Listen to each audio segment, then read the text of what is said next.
اللہ تعالیٰ نے خود قاتلان حسین سے انتقام لیا۔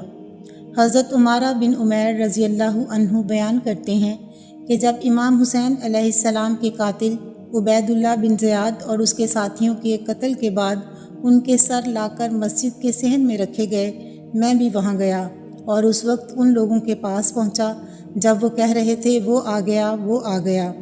میں نے دیکھا کہ ایک سانپ کہیں سے آیا اور ان کے سروں میں گھسنا شروع ہو گیا، حتیٰ کہ عبید اللہ بن زیاد کے نتھنے میں گھسا۔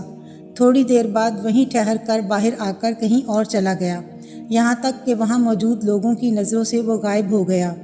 پھر اچانک کوئی بولا کہ وہ آیا، وہ آیا۔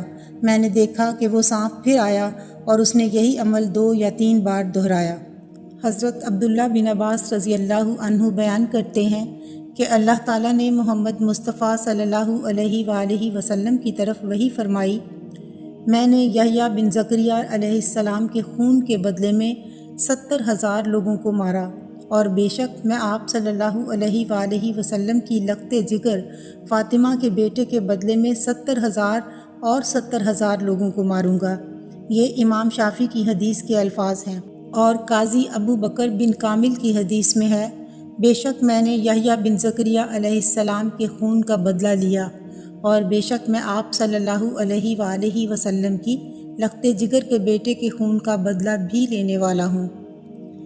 حبیب بن یسار بیان کرتے ہیں، جب حسین بن علی علیہ السلام کی شہادت ہوئی تو حضرت زید بن ارقم رضی اللہ عنہ مسجد کے دروازے پر کھڑے ہوئے اور فرمایا، کیا تم نے ایسا کر دیا ہے؟